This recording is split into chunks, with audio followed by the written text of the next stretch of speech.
Aquí Hola.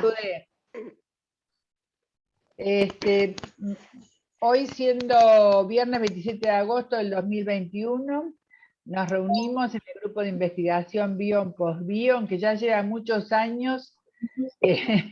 Tenemos que fijarnos, Ricardo, la cantidad, yo no sé si son 8, ya cumplimos los 10 años trabajando, investigando y llevando adelante realmente esta tarea que es muy gratificante entre todos, ¿no?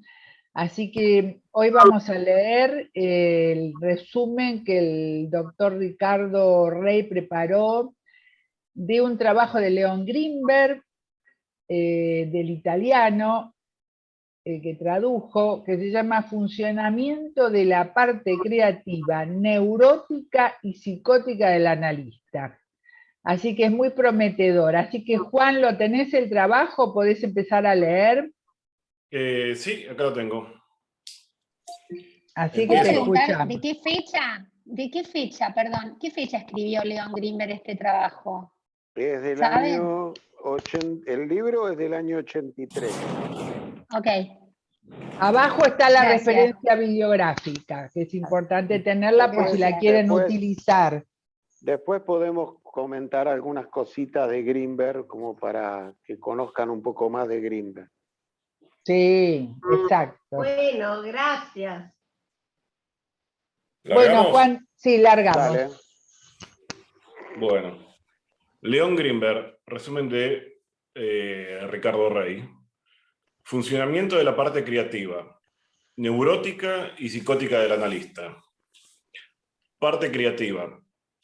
Para llegar a formular una interpretación, el analista debe pasar por una primera etapa llamada paciencia, en la que debe ser capaz de tolerar sentimientos y objetos dispersos y contradictorios durante un tiempo suficiente hasta lograr que emerja un hecho seleccionado, y a partir de él se organice una conjunción constante significativa.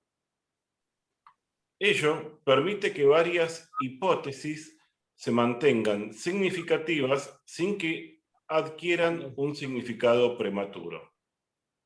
Es un estado de duda tolerable con cierta analogía con la posición esquizoparanoide, pero sin el elemento persecutorio que la caracteriza. Luego surge una segunda etapa de seguridad que corresponde a una integración mental parangonable con la elaboración de la posición depresiva de Melanie Klein. Aquí, el analista reúne e integra, en forma no saturada, los elementos precedentes a partir de cierta evolución desde el objeto seleccionado. Por evolución, entendemos la capacidad de reunir a través de la intuición a una serie de fenómenos incoherentes y no ligados, en apariencia, que de esta manera adquieren coherencia y significado. Con la intervención de la parte creativa del analista, se puede atravesar un cambio catastrófico peculiar que se produce frente a toda idea nueva. Siempre que todo ello ocurra en un ámbito sin memoria y sin deseo para poder arribar a la interpretación-construcción.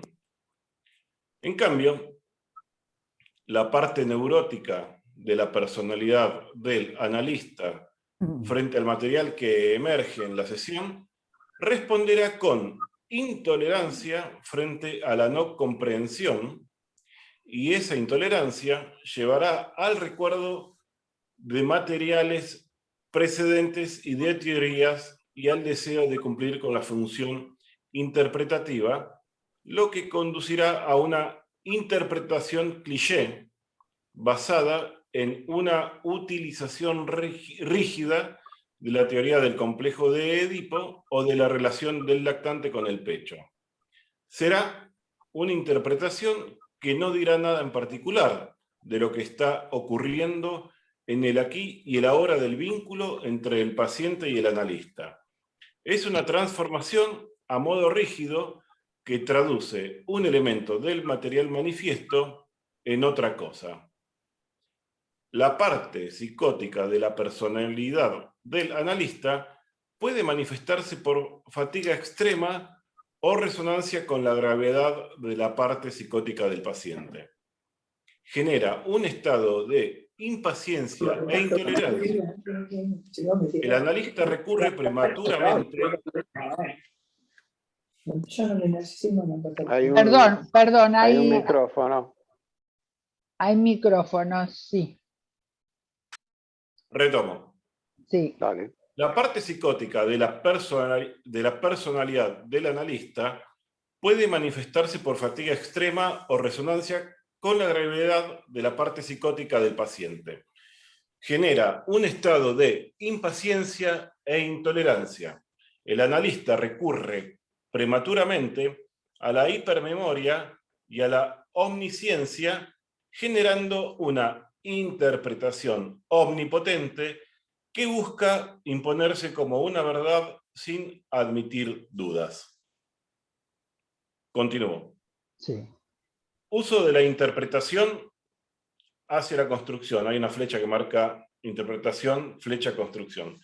Con respecto al material primitivo derivado de la parte psicótica de la parte del paciente, Greenberg postula el uso de la interpretación, construcción, como una formulación que tiene tres cualidades constituidas por la analogía, la simetría y ser polivalente. Cree que una respuesta de este tipo debe facilitar la reconstrucción del yo del paciente y debe mejorar su deterioro de la capacidad para pensar y simbolizar, proporcionando en forma accesible elementos para el pensamiento verbal y simbólico, y también elementos para la construcción del aparato para pensarlos, ausentes en la parte psicótica de la personalidad. Debe ser analógica porque el paciente no tiene la capacidad de abstracción para comprender las abstracciones formuladas por su analista. Debe ser una interpretación simple, muy cercana a lo sensorial y a lo visual, expresada como mito privado o como analogía metafórica. La analogía debe apuntar a las relaciones establecidas entre dos términos esenciales antes que a cada término en sí. Se usarán términos que definan ligámenes y relaciones. La simetría se caracteriza por la posibilidad de adoptar elementos diversos sin alterar el valor de la relación y de la comparación. Por ejemplo, la realidad psíquica debe ser vista a la luz de la relación simétrica omnipotencia-impotencia. Dicha simetría en el ámbito de la personalidad es análoga a la visión bifocal del campo visual, en el cual cada ojo enfoca y se encuentran en un punto. La polivalencia se refiere al hecho de que la interpretación sugiera diversas posibilidades, tanto en la mente del analizado como en la del analista. Requiere del uso de la capacidad de reverir del analista para permitirle varios accesos al mito privado del paciente. Así, la interpretación-construcción busca ayudar al paciente a reconstruir su aparato para pensar y a traducir en palabras las imágenes visuales que corresponden a su mito fantasía. Se tendrá en cuenta la posibilidad de referirse tanto al cuerpo del paciente, a la relación transferencial, a la contratransferencia y a la realidad externa. Perdón, ¿qué les parece? Paramos acá antes de pasar al mito para ver, bueno, cómo recibieron. Es intenso lo que se leyó hasta ahora, aparte apunta a la parte creativa, ¿no? Que es el punto fuerte además de Bion. O sea que yo creo que está bueno que paremos acá. Todos tienen el texto, ¿no? Porque yo se los envié. Todos tienen el texto a mano, así Sí. que, bueno, podemos escuchar, digamos, preguntas o reflexiones alrededor de este texto tan rico, ¿no? Y tan, podemos decir, completo, ¿no? Porque habla de muchas conceptualizaciones de Bion, habla de la reverie, habla de las transformaciones, habla de los distintos vértices de transformación diferentes, habla de cambio catastrófico, de alguna forma está hablando de catástrofe, pero sobre todo yo creo que larga, ¿no? Larga con el famoso péndulo que siempre hablamos de PSD, posición esquizoparanoide a depresiva, ¿no? Ese péndulo que exige en el momento de mayor desintegración paciencia, ¿no? Algo así como lo que me decía mi madre, hay que tener paciencia. Esa paciencia, estar con la mente abierta y no apresurarse a tapar los agujeros con lo primero que se tenga a mano. Yo lo digo así en sencillo, ¿no?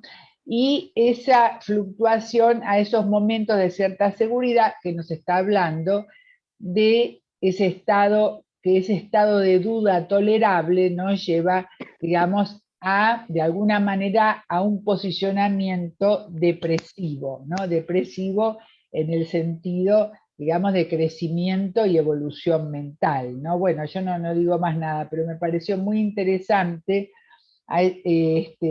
cómo lo plantea Greenberg tomando un montón de conceptualizaciones de Bion, ¿no? Sí, quizás hacer una pequeña introducción de quién fue Greenberg. O sea, Dale, sí, muy adecuado. Greenberg fue el responsable de haber traído las ideas de Bion a Buenos Aires. Greenberg llegó a ser vicepresidente de la IPA. Él forma un grupo en el que estaba Darío Sor, en el que estaba Elizabeth Tabak, en el que estaba Granell, sí. Estaban otros analistas con los cuales empieza él a leer toda la obra de Bion, traducirla al castellano, y escriben el libro de Introducción a las ideas de Bion, que es un libro que se tradujo a 8 idiomas. Es una joya, aparte. Es una joya el librito. Lo presté y ese, nunca más volvió, no sé dónde quedó, joya, pero es una joya. Sí, es una joya, ese librito es una joya. Y bueno, después se escribió muchos libros, tiene un libro sobre culpa y depresión, tiene otro libro sobre identificación. Sobre culpa persecutoria y culpa depresiva. Claro. Muy interesante. Ha sido un teórico muy importante. Él después se tiene que exilar en la época de la dictadura militar. Primero se exilia a Israel y después se va a España. Tiene un libro maravilloso que se llama Psicoanálisis de la migración y el exilio. Sí. Es un libro maravilloso.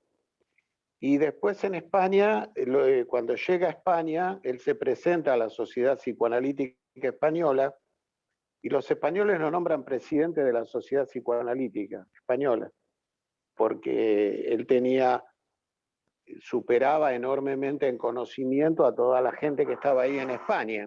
Entonces, directamente lo nombran presidente de la Sociedad Psicoanalítica Española. Así que fue una figura muy relevante, muy relevante dentro del psicoanálisis, León Greenberg.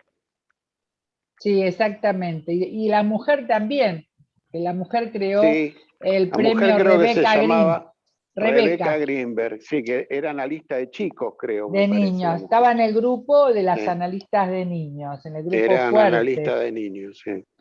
Sí, hay un premio internacional, Rebeca Greenberg, de la Sociedad Psicoanalítica Española, creo que es.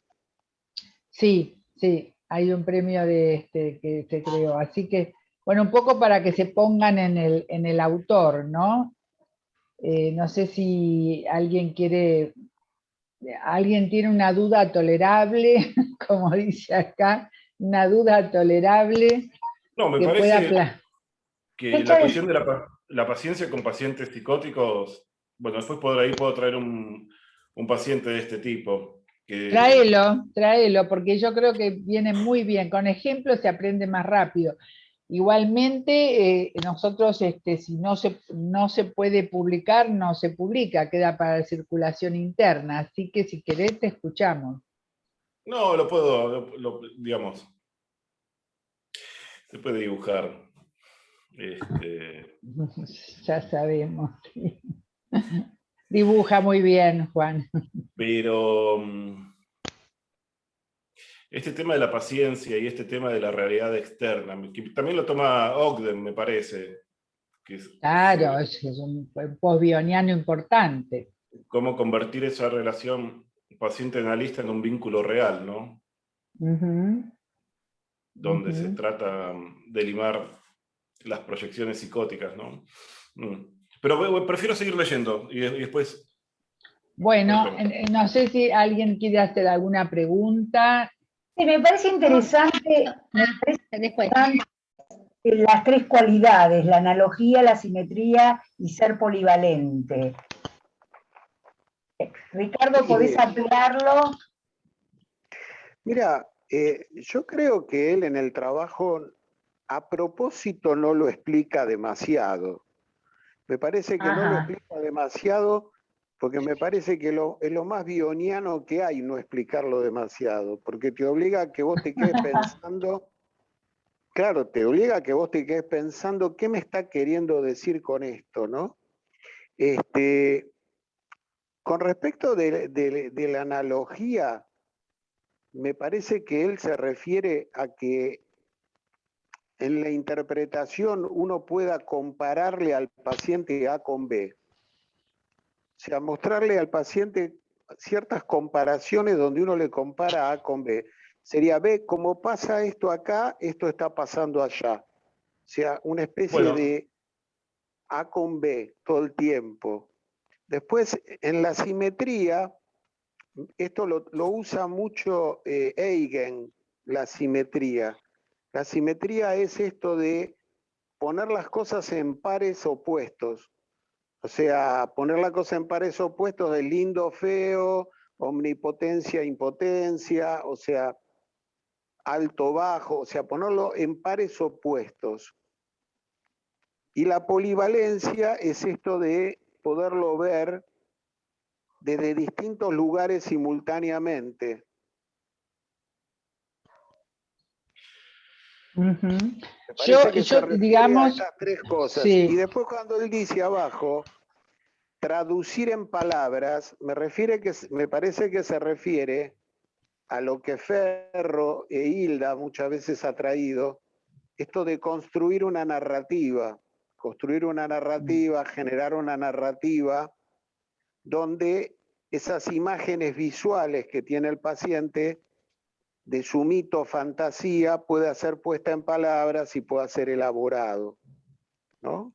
Me parece que se refiere a estas Ujú. cosas, con lo analógico, lo simétrico, lo polivalente, y esto de traducir en palabras, ¿no? Poder poner en palabras, armar una narrativa. Rey, bueno, Sí. por ahí me parece que es interesante, por ahí traigo la situación ahora. X paciente adolescente entrando en la adultez joven,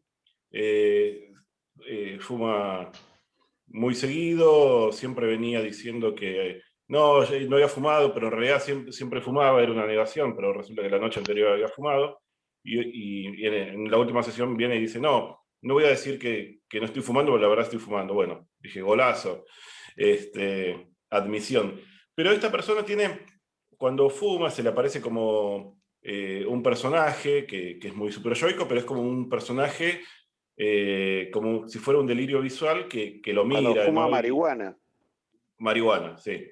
Mm. Y hay una situación donde él se persigue mucho, se desvaloriza mucho, tiene una serie tiene hermanos, va a la facultad, tiene un proyecto donde lo banca alguien de la familia, le está yendo bien, proyecto a mediano a largo plazo, y él estaba en una reunión, y entonces él empieza a sentir que su cuerpo es gordo, que le va a ir mal, que en realidad él, ¿para qué hace todo eso si va a fracasar?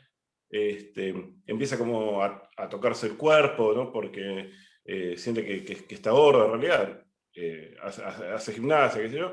Bueno, y él tiene como siempre va fijándose fantasías, cuando va manejando, fantasías de pelea con gente a la que mata, ¿no? A tal punto que por ahí va manejando y se pasa 5 cuadras porque la película que se hace lo abstrae tanto, no mata a nadie, digamos, con el auto, pero hace que pierda el sentido cuando maneja, ¿no? Entonces por ahí se pasa 5 cuadras, ¿no? O sea, se mete tanto en la película, donde él Peligroso. agarra y mata a alguien. Entonces, hoy surgió, porque a mí lo que me pasa es que en las sesiones con estos pacientes, y este es un paciente con el que tengo que tener muchísima paciencia, porque tiene núcleos psicóticos muy profundos, pero vamos hablando. Hoy surgió que hay gente que quiere matar, que le parece que son pelotudos, que yo, y le pregunto, bueno, ¿alguna vez habrás pensado que soy un pelotudo? Bueno, sí, pero entendí que por ahí vos sos otra persona, entonces no llegas a entender, pero que vamos entendiendo. Y había algún tema con la sexualidad también que él no se podía entregar, entonces no terminaba bien, ¿no? Entonces quedaba como...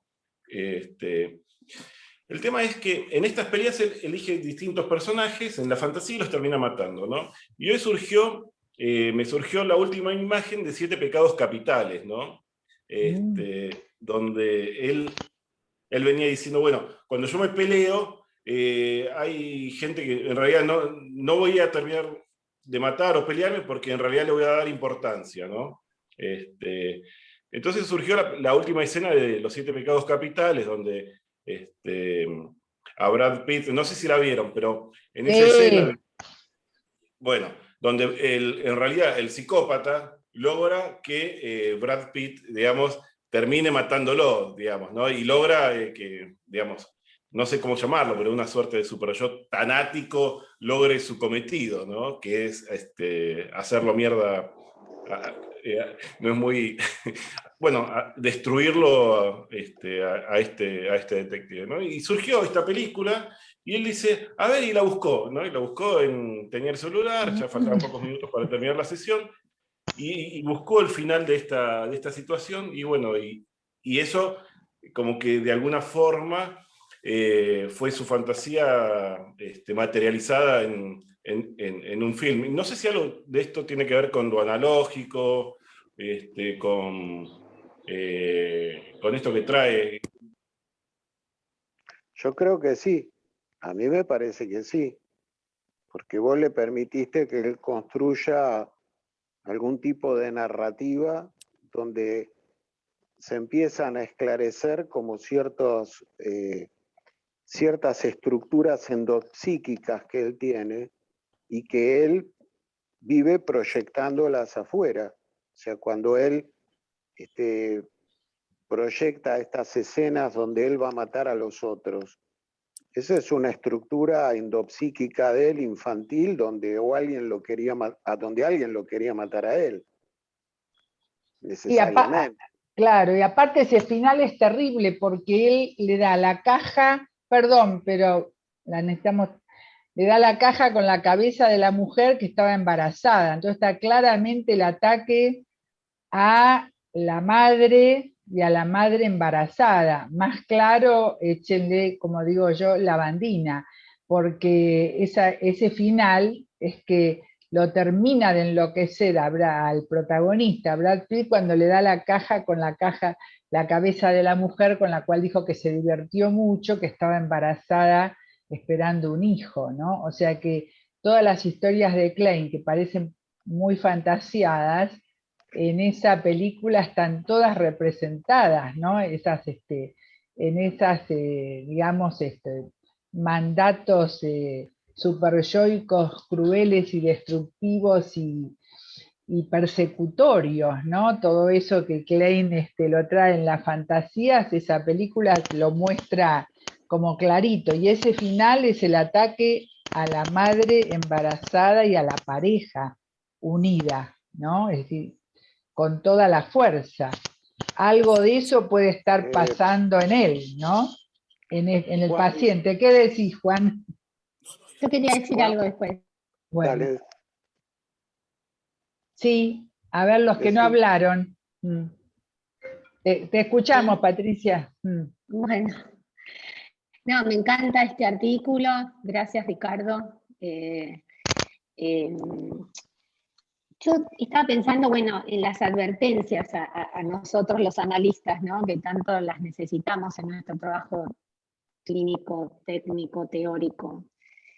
Y esto que hablaba recién Juan, estaba pensando, me hizo acordar al artículo de Winnicott, el odio en la contratransferencia, cuando Winnicott advierte no pisar el palito, ¿no? Como esos momentos, digamos, de profundo odio contratransferencial y no actuarlo y poder metabolizarlo dentro del analista. Y me acordé de una experiencia que quizás es similar a esto que está contando Juan. Yo la conté acá en el grupo en algún momento, con un momento psicótico de una paciente que era pediatra, bueno, joven, hace muchos años, un momento muy fanático y muy, muy cerrado, digamos, de cómo ella estaba viendo la realidad que la rodeaba de manera muy paranoide.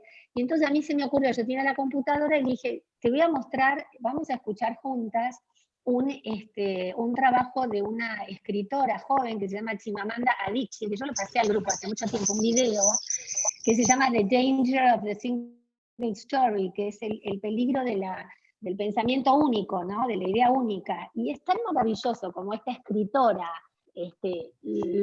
en estas charlas TED lo comunica, que realmente produce un efecto, digo, por el uso de lo analógico, ¿no? Yo no Claro, para vos, claro, para vos, sí, para vos surgió eso, mandalo después de vuelta al grupo, sí. Claro, no El tema es encontraba si la película es analógica, ¿no? es analógica, porque ella, o sea, nada, no sé, me resultó una herramienta tan operativa en ese momento, digamos, nos sentamos juntas, la vimos juntas, ¿entendés? Y esa escritora le podía comunicar 1000 veces mejor que yo ese pensamiento fanático único que la tenía en ese lugar absolutamente esquizoparanoide, digamos, ¿no? Y poder ayudar a ese proceso de integración, como habla Melanie Klein, digamos, de todos los aspectos en un trabajo depresivo, ¿no? Sí, a mí me pasó con ese artículo que le leí a una paciente puérpera con un rechazo profundo a su bebé, le leí las 15 razones que dice Winnicott por las cuales una madre odia a su bebé. Y se encontró totalmente relajada y pudo establecer luego muy buena relación con su bebé.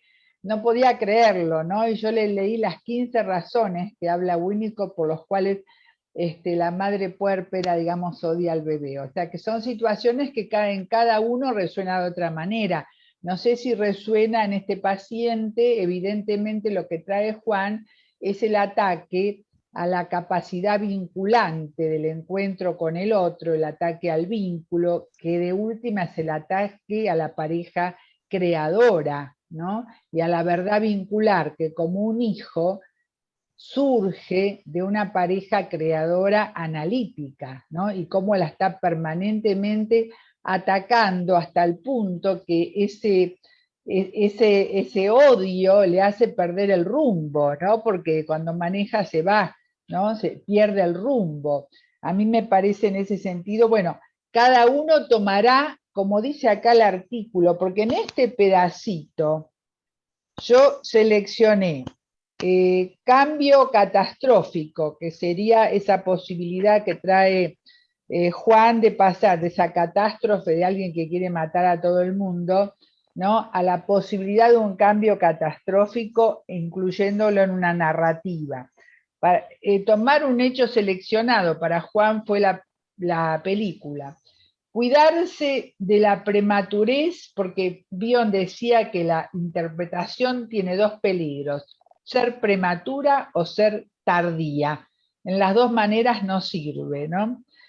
Cuando habla de la duda tolerable, es poder tolerar la duda, la falta de gratificación, la falta de certezas, la incertidumbre, lo que él considera lo neurótico o la normalidad. Después habla de la intuición. Después nos habla de sin deseo, sin memoria y sin una búsqueda obsesiva del hecho y la razón, ¿no? O sea, sin una búsqueda forzada de comprensión. Todo en ese pedacito, ¿no? Después habla del peligro de las interpretaciones dogmáticas, que es cuando él habla de una transformación rígida.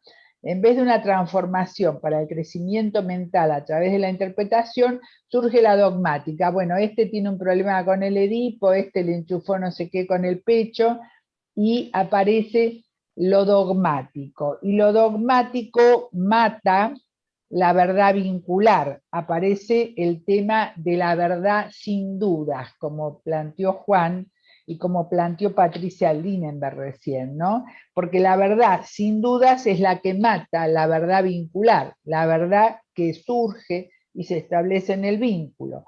Y después habla de otro concepto de bien importante, que es el de omnipotencia y omnisciencia, de creerse que se las sabe todas, en pocas palabras, ¿no? Y que esteriliza el vínculo de la verdad vincular como un hijo que surge en el vínculo con el analista. Esa película, ese final de la película, la verdad, trae en esa caja con la cabeza de la madre embarazada y de la pareja creadora, el ataque violento, digamos, trae condensado, a mi entender, como un hecho seleccionado que Juan extrae de una conjunción constantemente conjugada, porque se la pasaba hablando de todo lo que quería matar, ¿no?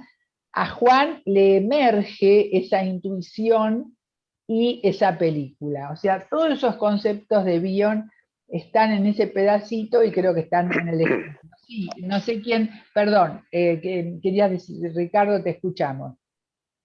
No, recién cuando escuchaba a Juan que hablaba de esto, de esa tendencia del paciente a querer matar y todo esto que le aparecía como imaginación, justo me trajo a la memoria un párrafo de un trabajo de Gronstein que estuve leyendo hoy a la mañana. Lo tengo acá el párrafo. Qué bueno.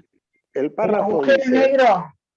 No, es otro trabajo, un trabajo de Gronstein, y el párrafo dice: cuando las estructuras endopsíquicas terminan imbuidas de vida, como personificación viva, separada, humanizada, adentro del self, pueden ser experimentados como robots incansables, persuasivos, impositivos, omnipotentes y posesivos que atrapan a su huésped, generando esclavitud y sometimiento.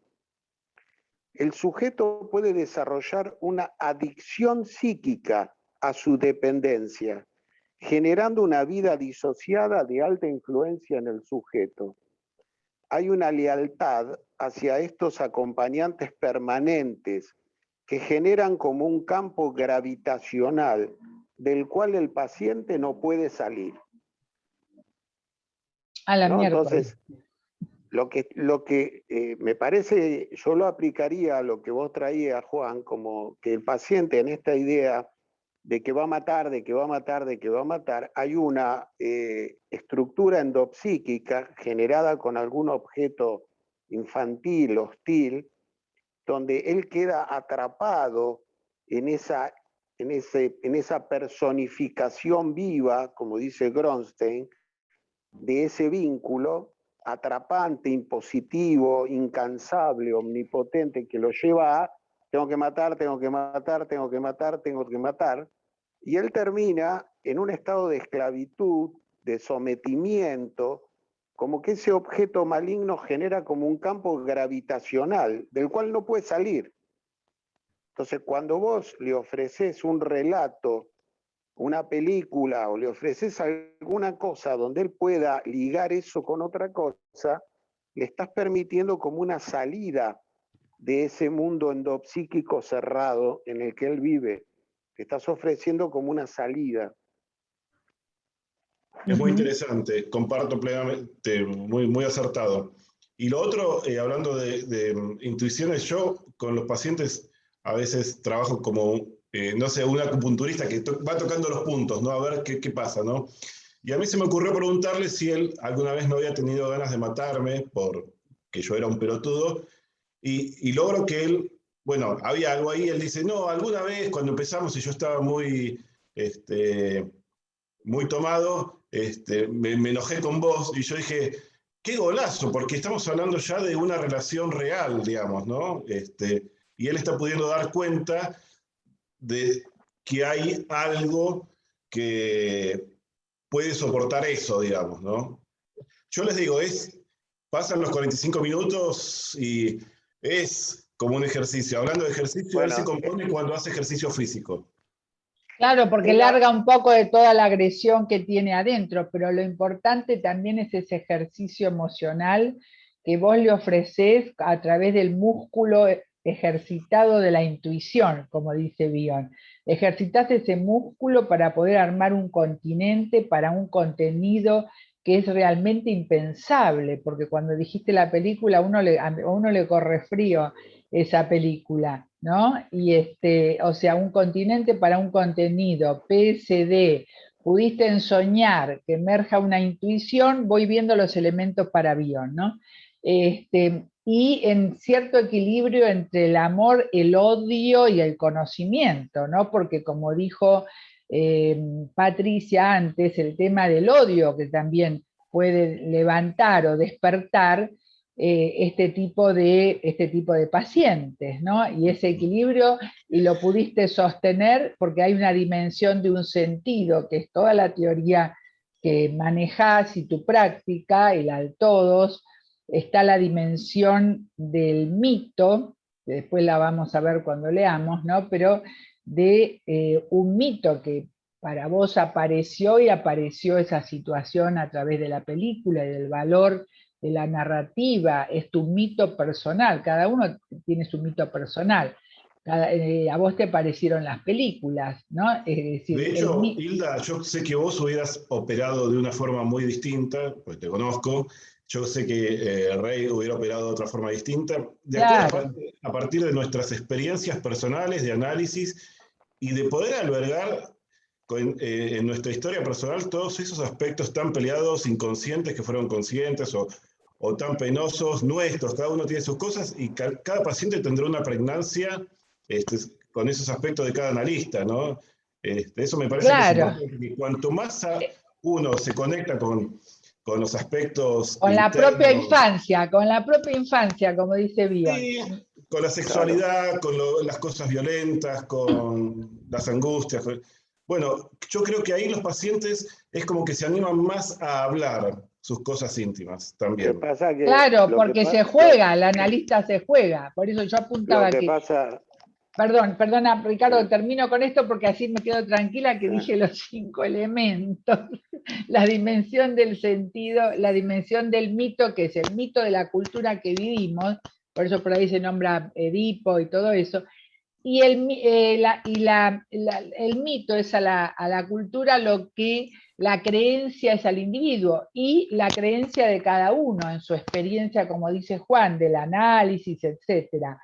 Y la otra dimensión que dice Bion, o sea, sentido, mito y de la pasión. En este caso sería la pasión que se pone, la devoción que se pone en la tarea que realizamos, ¿no?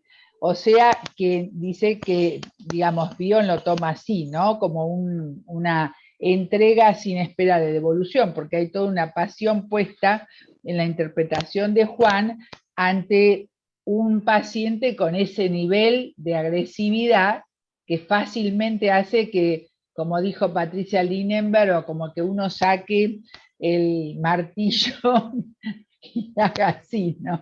El que tiene preparado y haga...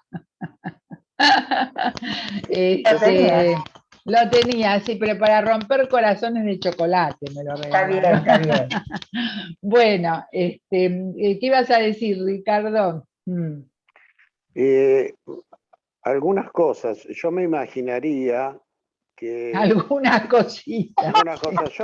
Yo me imaginaría que este muchacho tuvo un objeto materno con el cual no hubo una reverie patológica, no podía contener a este nene, y este nene se queda lleno de bronca y lleno de odio contra esta madre que no puede contener. Entonces, cuando vos de pronto le decís, yo sé que vos me tenías bronca, o yo sé que existe bronca entre nosotros, él se queda muy sorprendido, porque él dice, oye, este puede contener, Oye, este puede contener esa bronca y ese odio que yo tengo y que siempre lo tengo adentro. Este lo puede contener, este no es como mi mamá que no lo pudo contener, este sí lo puede contener. Es muy interesante porque Ferber dice que para él el instinto de muerte es la agresión cuando circula endopsíquicamente y no puede ser volcada al exterior a un objeto que puede modificarla o cambiarla o metabolizarla a través de una revería adecuada. Entonces, yo exacto. podría decir que tu paciente, cuando tiene esta agresión donde todo el tiempo quiere matar a alguien, quiere matar a alguien, quiere matar a alguien, quiere matar a alguien, él no puede sacar eso para afuera, pero porque su primer objeto le fracasó en dializar esa agresión, le fracasó. Entonces él cree que todos le van a fracasar.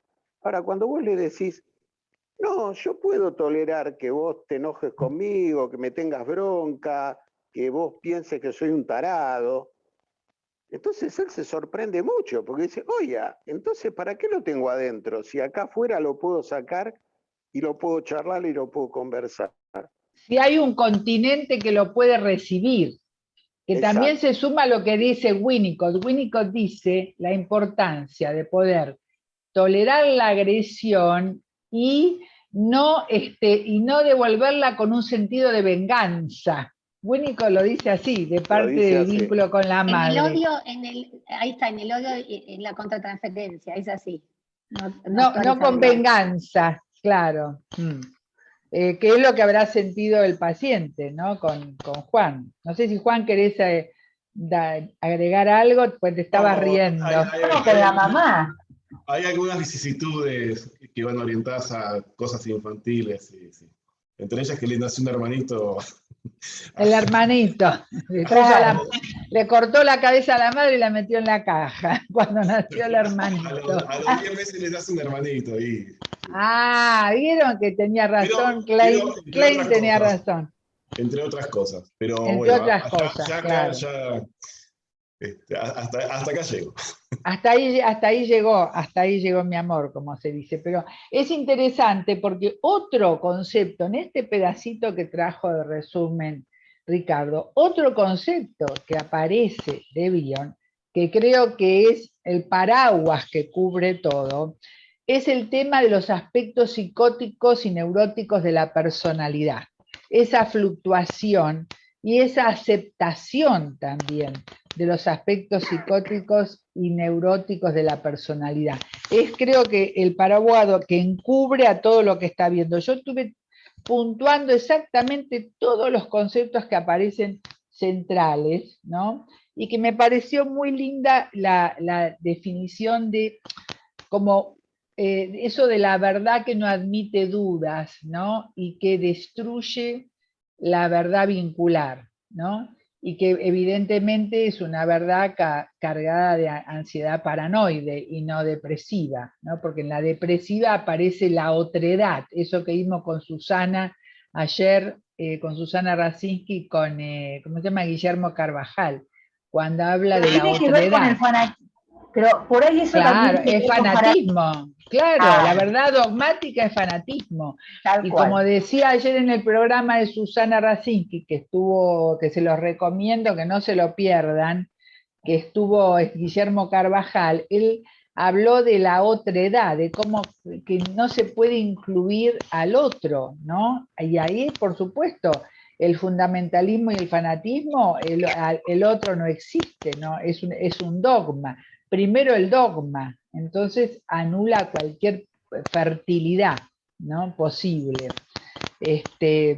Perdón que nos entusiasmamos, pero ¿alguien quiere decir algo? Yo quería Podemos hacer si no Sí. habló alguien, después quería hacer un pequeño comentario respecto de esto. No sé si. Porque Sí. yo pensé también me acuerdo de un artículo hace muchos años que había leído en APA que se llama La formulación de la interpretación. No me acuerdo de quién era, ¿no? No sé si se acuerdan. Pero estaba pensando también en el tema de cómo formulamos la interpretación, ¿no? A veces digamos, atrapados por un aire narcisista o por un aire dogmático o por una atmósfera, lo que fuera, me parece pisamos el palito y estar advertidos de eso, porque me parece que si nosotros, esto lo abro a pregunta, ¿no? Si no formulamos las interpretaciones por más, no sé, pertinentes que nos parezcan, de un modo más flexible y más abierto, digamos, al pensar junto con el otro, como sujeto otro, como dice Juan, ¿no? Una relación real, más allá de la relación transferencial contra transferencial. Tenemos que tenemos como visto el peligro de quedar repitiendo ese modelo fanático. Que acá lo dice, claro, acá lo dice, y aparece un concepto de Bion en relación a eso, que es el peligro de la omnipotencia, de la omnisciencia, y yo le agrego que cuando habla de eso y de la arrogancia. Arrogancia. En esto nos viene muy bien lo que decía Winnicott, que una interpretación brillante sirve para paralizar al otro, pero no lo ayuda. Esto lo decía Winnicott, ¿no? Es decir, esas interpretaciones brillantes deslumbran, pero son paralizantes, abonan lo que dice Patricia, el narcisismo del analista. Y en este sentido, Bion aboga siempre en algo que dijo el otro día Renato Trachtenberg, que le voy a desactivar el audio a algunos, perdónenme, que dijo Renato Trachtenberg, después activen, que es que en Bion él destaca una ética de la simetría. Esto apunta un poco a lo que trae Marga respecto al fundamentalismo y al dogmatismo, apunta a lo que traía Patricia Linenberg, apunta a lo que estamos viendo todos, la ética de la simetría en el vínculo, que es que la verdad es una verdad vincular, ¿no? Que la verdad es como un espejo roto, cada uno tiene un pedacito y lo va juntando cuando puede, ¿no? Bueno, a ver los que no hablaron, los vamos a hacer hablar. Se fue Rey, pero no sé si querías que siga leyendo. Sí, no lo veo. Ricardo. Ahí volví. Ahí volvió. Se me desconectó un minuto. Bueno. Sí, Mariel, dale. Siguiendo con la línea que venía trayendo Patricia, ¿no? Sin caer en una interpretación desde una omnipotencia, desde un lugar de verdad, desde una relación de asimetría. Acá hay un párrafo que dice, luego surge una segunda etapa de seguridad que corresponde a una integración mental parangonable con la elaboración de la posición depresiva de Melanie Klein. El analista reúne, integra en forma no saturada los elementos precedentes a partir de cierta evolución desde el objeto seleccionado. La capacidad de reunir a través de la intuición a una serie de fenómenos incoherentes y no ligados en apariencia que de esta manera adquieren coherencia y significado. ¿A qué punto quiero ir? Es necesario esto de otorgar un significado, ¿no? Según algunas corrientes, refuerza el síntoma, digamos. Es tan necesario si hablamos de un paciente no psicótico, ¿no? De un paciente neurótico. No estoy hablando de un paciente al que hay que brindarle una construcción. Pero en un paciente neurótico, esto, de unir estos elementos desintegrados bajo una coherencia y un significado, ¿Por qué, digamos? ¿Por qué no dejarlos como significantes, importantes para ir marcando y siguiendo en el transcurso de un análisis? Bueno, es una pregunta abierta al grupo, a ver qué opinan. Pregunto, ¿hay una búsqueda de cierta congruencia? ¿Algo que nos cierra y se busca una cierta congruencia y una cierta amplitud, por ejemplo, en el aparato, en esto? En esta frase que da, de estos elementos que se van uniendo o se van hilando de alguna manera. A ver... ¿Se entiende lo que digo o no? Sí, sí, sí. Lo que pasa es que lo que va a marcar Bion es que el hecho seleccionado que surge de una conjunción constante, constantemente conjugada, tiene que ver, digamos, con un entrecruzamiento con el estado de sin memoria y sin deseo y sin una búsqueda exhaustiva del hecho y la razón. Hay una encrucijada donde emerge, se despliega la intuición y emerge un hecho seleccionado. El hecho seleccionado para Juan fue esa película, por ahí para mí era otra. Para mí en mi película Candela el hecho seleccionado fue la película Brasil, una escena específica. Para Juan también fue una escena específica. Para mí fue la escena donde el padre es eyectado, ¿no?, del grupo familiar. Entonces, si está ligado a una intuición en evolución, no es un forzamiento. El problema es cuando tiene un carácter pedagógico, dogmático, ¿no?, o dogmático, pero si está ligado a ese estado digamos, esta ética de la simetría, donde Bion propone ponerse en un estado, si quieren decirle, de escucha abierta, ¿no?, y no reglamentado por lo que dice fulano, sutano, mengano, sino con una disposición a comprender. Aunque no se comprenda, no importa, lo importante es la disposición. Si surge algo, yo creo que no tiene nada que ver ni con la coherencia ni con la congruencia. Esa es mi manera de pensar. No sé qué opinan los demás, cada uno puede dar lo suyo, ¿no?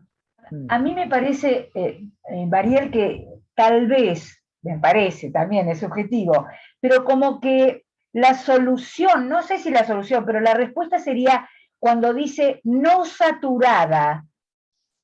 Si aquí el analista reúne e integra en forma no saturada, es todo lo que dijo anticipadamente, justo antes Hilda, ¿no?, cuando no es dogmático, cuando no es omnisciente ni omnipotente, porque no es saturada.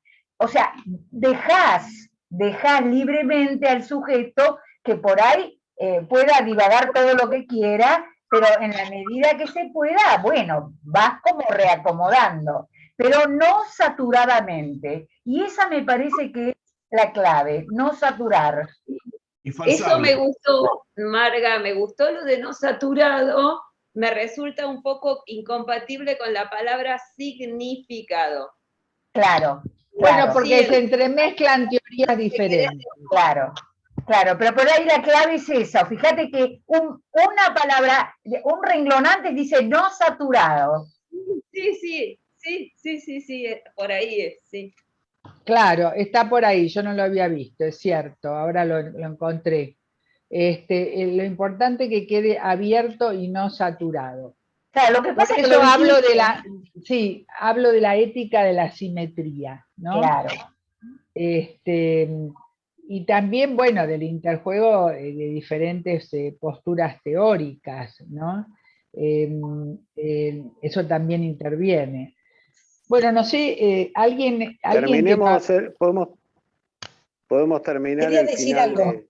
Sí, dale. Sí, dale. No, una parte que me resultó muy interesante, ¿no?, es como que nos da herramientas para la contratransferencia, ¿no?, donde dice que cuando uno, digamos, después de que habla de las interpretaciones clichés y la rigidez, que cuando dice algo me pareció no curioso, de cómo la parte psicótica del analista se puede presentar con fatiga, ¿no? Como una fatiga extrema, ¿no? Y que resuena con la gravedad de la parte psicótica del paciente, ¿no? Y entonces, y que genera impaciencia, intolerancia, y que ahí vienen esas interpretaciones académicas, ¿no? Omniscientes, como que el analista se puede perseguir.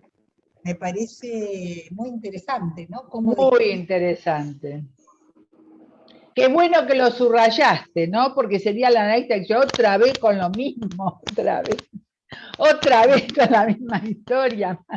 Sí, ahí está bueno, ¿no? Porque había un sketch en televisión. Pero está muy bueno esto que señalás, porque creo que este es uno de los grandes también puntos conceptuales de Bion, ¿no?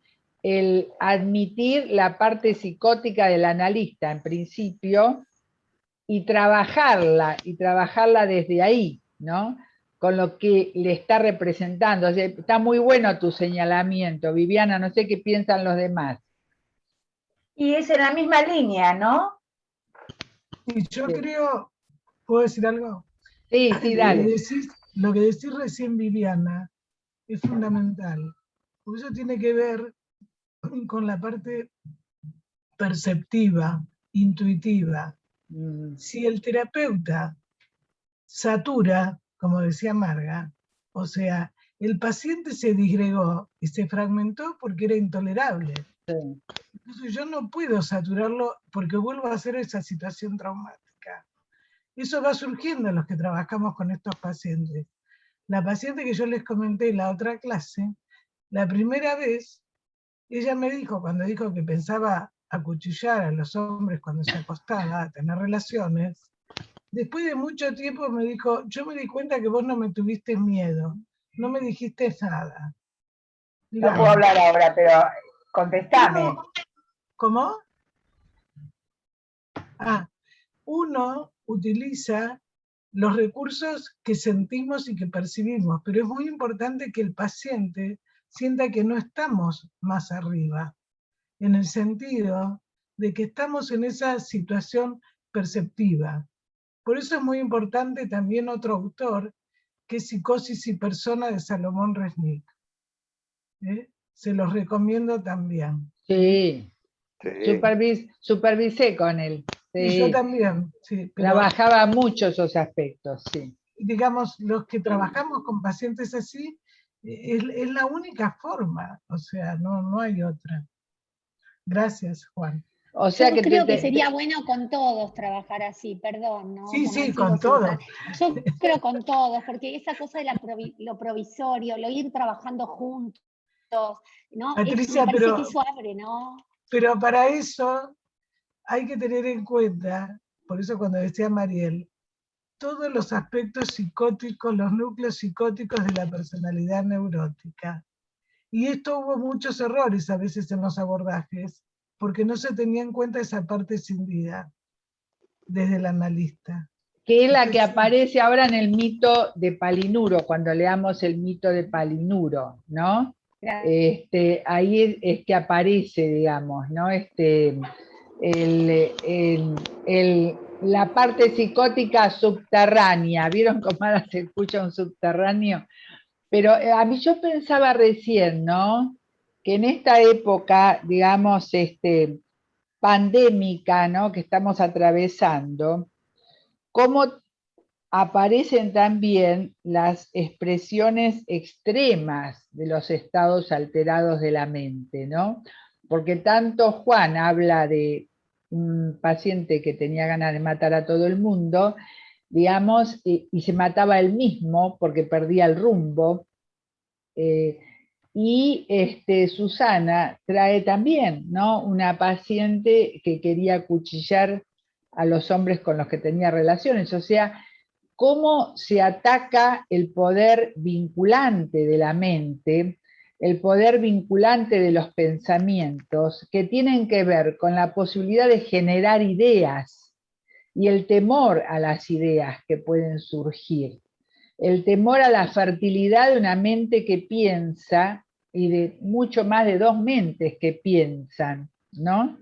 O sea que me parece que no es casual que aparezcan estos ejemplos, salvo que alguno quiera aportar otro ahora, por supuesto, bienvenido. Pero estaba pensando esa situación, ¿no? Que tiene que ver con el fanatismo y con el dogmatismo. Bueno, ¿Terminamos de leer, te parece? ¿Leemos lo no de sé. Palinuro? Bueno, pero ¿hay alguien que quiera decir algo más? Escuchamos. Juan, ¿querías decir algo? No. Ujú. Bueno, entonces nos vamos al mito de Palinuro. Bueno, ¿sigo leyendo? Dale. Bueno, Seguí. bueno, ok. Mito de Palinuro. Bion extracta del canto 5 de la Eneida de Virgilio el relato de la muerte de Palinuro como si fuera un mito. Después de una tormenta, Eneas ordena a su flota aprovechar la tranquilidad de las aguas para proseguir su viaje y encarga a Palinuro la dirección de la flota. Los otros marinos duermen y Palinuro permanece en el timón guiándose por las estrellas. El sueño genera en el inocente Palinuro visiones tristes. El dios Morfeo, disfrazado, se sienta en la popa y pronuncia estas palabras. Palinuro, los vientos soplan tranquilos y la hora invita a descansar. Deja caer la cabeza y cierra tus ojos fatigados. Yo te sustituiré por un rato. Palinuro, intentando mantener abiertos los ojos, le dice al dios, ¿acaso crees que no conozco el rostro del mar calmo de olas tranquilas? ¿Cómo dejar la suerte de Eneas librada a un viento al cual no puedo creer, ya que tantas veces me he visto engañado por un cielo sereno? Al decir esto, se aferraba aún más con más fuerza al timón, sin quitar los ojos de las estrellas. En ese momento, el dios lo baña con aguas del letero, el río del olvido. Perdón, el leteo es el letargo. Pero no sé si es leteo, ok, con Debe aguas ser del letargo. leteo, sí. El leteo, El pero río de ahí del viene el olvido. letargo, sí. Ok, El río del olvido, provocándole un sopor invencible que inunda de sueño sus ojos. Al dormirse, una ola del mar se arrojó sobre él y lo precipitó a las aguas, y al caer, sus gritos no pudieron ser escuchados por sus compañeros y se ahogó. Eneas, al percibir que la nave tiene un rumbo errante, se despierta y percibe que ha perdido a Palinuro y asume él mismo la conducción. Oh, Palinuro, por tu excesiva confianza en la calma del cielo y del mar, yaces insepulto en su seno. Grimberg considera a este mito como describiendo la acción directa que la parte psicótica de la personalidad del paciente puede tener sobre la mente del analista como objeto obnubilante, violento y engañoso. Hay una relación entre las vicisitudes de Palinuro y las de un analista que está conduciendo un tratamiento en la tranquilidad de su consultorio. Dicha calma, por los aspectos familiares del vínculo transferencial, puede ser estremecida por la violencia de la irrupción de la parte psicótica de la personalidad. La historia, al tomarla como mito, muestra sus elementos analógicos, simétricos y polivalentes. Nos advierte que el analista no se debe refugiar en la omnipotencia para protegerse adecuadamente de los efectos de la parte psicótica del paciente y de su propia parte psicótica. Solo mediante la interpretación-construcción podemos utilizar los mitos personales de la parte psicótica del paciente con otro destino que no sea el de la evacuación o el del pasaje al acto. Ah, una joya, ¿eh? Joya. Está genial. Y Este es uno de los mitos de los 5 principales que yo nombra no había Bion. leído esa parte, pero es manejando, yéndose por las estrellas de la muerte. Claro, por la omnipotencia, que lo refiere Bion como conceptualización al analista, que no se da cuenta que para trabajar necesita de condiciones mínimas necesarias, y Palinuro estaba agotado totalmente, y necesitaba la ayuda de todos los marineros que los mandó a dormir, o estaban todos durmiendo abajo. Él no pudo reconocer que no estaban las condiciones mínimas necesarias para poder trabajar, ¿no? Entonces apunta a la omnipotencia de nuestra, que todos tenemos, digamos. Sí, apunta a eso, exactamente. Me parece fantástico como está expresado acá. Está clarísimo. Sí. Está genial. ¿Cuáles son los otros 4 mitos, Hilda, que hablabas? Eran 5 los que hablaba. No, está bien, pero está bueno que nos metamos con este, Patri. No, porque está bien, no, pero yo no te los nombro, te los nombro. El de la expulsión del jardín del Edén, el de la torre de Babel, el de el cementerio de Ur y el de los saqueadores del cementerio de Ur. Y después va agregando, y cada uno le va agregando todos los que quiere, ¿no? El de Edipo cuando se ciega para no ver la verdad.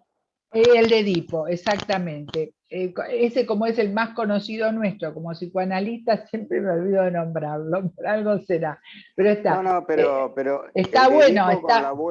Con la vuelta que le da Bion de referirlo a esto de esta especie de que Edipo le están diciendo no sigas averiguando, no sigas averiguando, no sigas averiguando, y él igualmente avanza, ¿no? Entonces, está muy ligado a pone el acento en eso. Ricardo, sí. Está ligado a Palinuro lo que cuestiona Bion en Edipo, no es casual que vos que lo hayas traído, incluso que yo me lo haya olvidado. Está muy ligado porque lo que él también cuestiona es la arrogancia de Edipo o la omnipotencia de Edipo. Así como la omnipotencia de Palinuro, que yo solo puedo, y ya venía de otras batallas, porque es una historia larga esta, ¿no? De la de Virgilio. Pero en el mito de Edipo también, él cuestiona la arrogancia y la omnipotencia en la búsqueda de la verdad y no atenerse a las consecuencias. Que la eso expulsión. Claro, después la expulsión de Jardín del Edén, bueno, un claro, poco también. Adán está como omnipotente, ¿no? Queriendo él, digamos, como haciéndose el piola de que sabe todo, ¿no? Y bueno, Eva ahí metiéndose. Y bueno, Eva también metió la pata. Pero por eso, del árbol del conocimiento, ellos quisieron saber del árbol del conocimiento. Exacto. Entonces Bion siempre piensa que la verdad tiene que ser vincular, porque si uno le quiere enchufar una verdad al otro, a la fuerza, el peligro está acá, en esto que plantea de Palinuro, ¿no? Tiene que ser algo que se den las condiciones mínimas necesarias para que se pueda expresar, perdón, a alguien lo voy a mutear, pero para que se pueda expresar esa verdad. Es cierto que todos apuntan a eso, ¿no? Y también, por ejemplo, siempre apuntando quizás a eso que preguntó hoy Patricia, ¿no? De Eigen, de yo no sé, ¿no? Yo no sé, qué increíble, porque en eso, cuando Bion habla de los mitos, él nombra, y de las creencias personales, él dice que él hacía un ejercicio que tiene mucho que ver con todo lo que se sabe aceptando el yo no sé, ¿no? Es una interpretación mía esta. Pero el ejercicio que hacía era escuchar a Hitler en sus discursos en alemán en la Segunda Guerra, porque él no sabía alemán, Bion. Y entonces lo que él apuntaba era a la verdad emocional, a la fuerza emocional de lo que él decía. Gestual. A lo que estaba encerrado, ¿no? Y entonces en eso lo que estaba, lo que transmitía emocionalmente lo que movilizaba. Y entonces lo relacionó con, digamos, ¿cómo podemos decir? Las canciones de Tácito en el año 45, donde estaban las grandes, ¿cómo puedo decir? Declaraciones de guerra, ¿no? De Tácito y de todo y de toda la, que invitaban a la guerra. Él lo relacionó, lo tengo exacto acá en el libro, que eran los historiadores, un historiador latino, ¿no? Del norte de Italia, del año 55, que murió en el año 116, habla de los bardos en la historia de Germania, que tiene que ver con la historia de los celtas. Los bardos eran poetas que cantaban epopeyas nacionalistas y de exaltación a la guerra. Todo esto lo saca Bion de estos relatos, de los mitos, de las creencias, como formulaciones verbales de imágenes visuales, ¿no? Y lo dice Bion, la televisión, la cinematografía, todos tienen un valor de comunicación lateral, ¿no? Cuando se trata de fonación, bueno, él trae esta asociación de las fuerzas emocionales que estaban activas en la época de Tácito y que continuaban activas en los discursos de Hitler. Por eso dice, por fortuna no entiendo alemán, de modo que el lenguaje articulado no me distrae. Miren lo que dice, ¿no? Al punto de, porque si me distrae me impide escuchar la fonación o reconocer los elementos beta, esos elementos expulsados sin digerir, ¿no? De acuerdo con mi definición, los elementos beta son aquellos que se encuentran fuera del espectro del pensamiento. Entonces atacan por otro lado, ¿no? Es decir, como un estallido impremeditado, que está relacionado con el pensamiento, pero no son pensamientos. Todo esto pues, escuchando a Hitler sin saber alemán. Así que imagínense cuando él habla de la intuición, ¿no? Y ponerse en ese estado. Ahora es impresionante, ¿no? Cómo se fue relacionando con lo que ustedes traían, ¿no? De que volvemos al yo no sé, que plantearon al principio de Eigen, y que dijimos, no, qué sé yo no sé, se iba de mambo, pero el mambo nos trajo, así que ahora hay que bailarlo, el mambo. Bueno, ahí me entusiasma mucho esta parte, Dios ya se habrán dado cuenta, perdón, pero me gustaría escucharlos. En épocas de confusión social, el campo está orégano para este tipo de discursos. Estoy pensando en algún candidato, miren que yo no soy oficialista para nada, pero hay un candidato que tiene un hablar que parece, si uno lo ve, parece que lo está imitando a Hitler cuando habla con sus ideas libertarias. Sí, exactamente, coincidimos. Escúchame, Jorge Schneiderman, nuestro invitado de Montevideo, quiere hablar, no me había dado cuenta. ¿Qué libro es? Desmuteate. La tabla y la cesura. Desmuteate, Jorge. La tabla y la cesura, página 36. Te escuchamos, Jorge. Sí.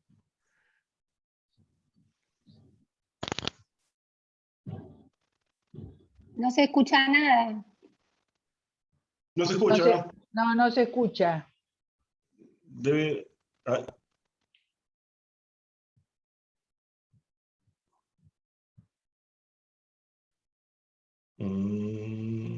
Ahora, a ver, intentá. Qué lástima.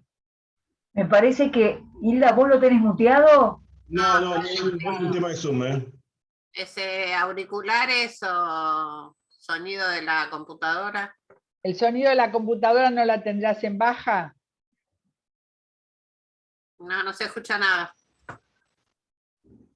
Qué macana. Escríbelo en el chat. Por ahí. Qué lástima. A ver, intentá de vuelta.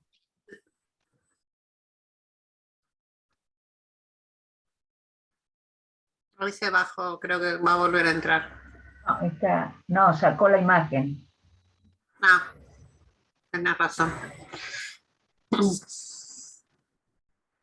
Pero se tiene Hasta que vuelva, yo les quería comentar esto que decía, el entusiasmo de Hilda me entusiasma también.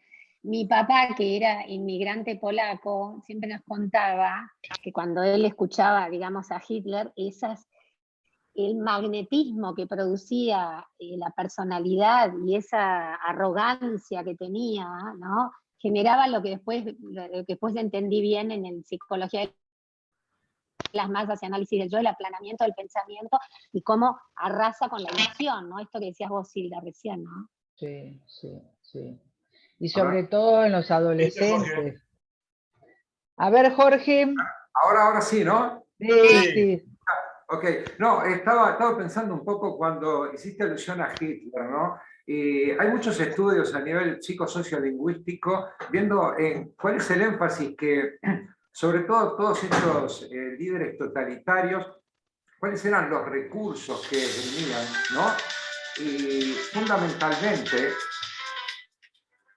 fundamentalmente el peso que tenía lo no verbal y lo paraverbal en la transmisión de emociones. Evidentemente, como gran...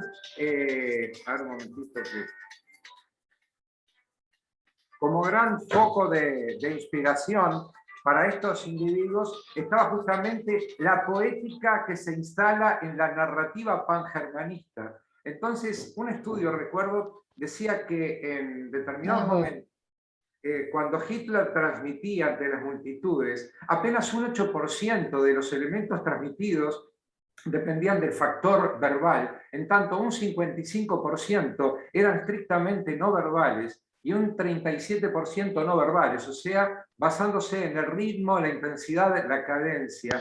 Por lo tanto, si será importante analizar desde lo que es el análisis del discurso, qué es lo que se transmite, ¿no?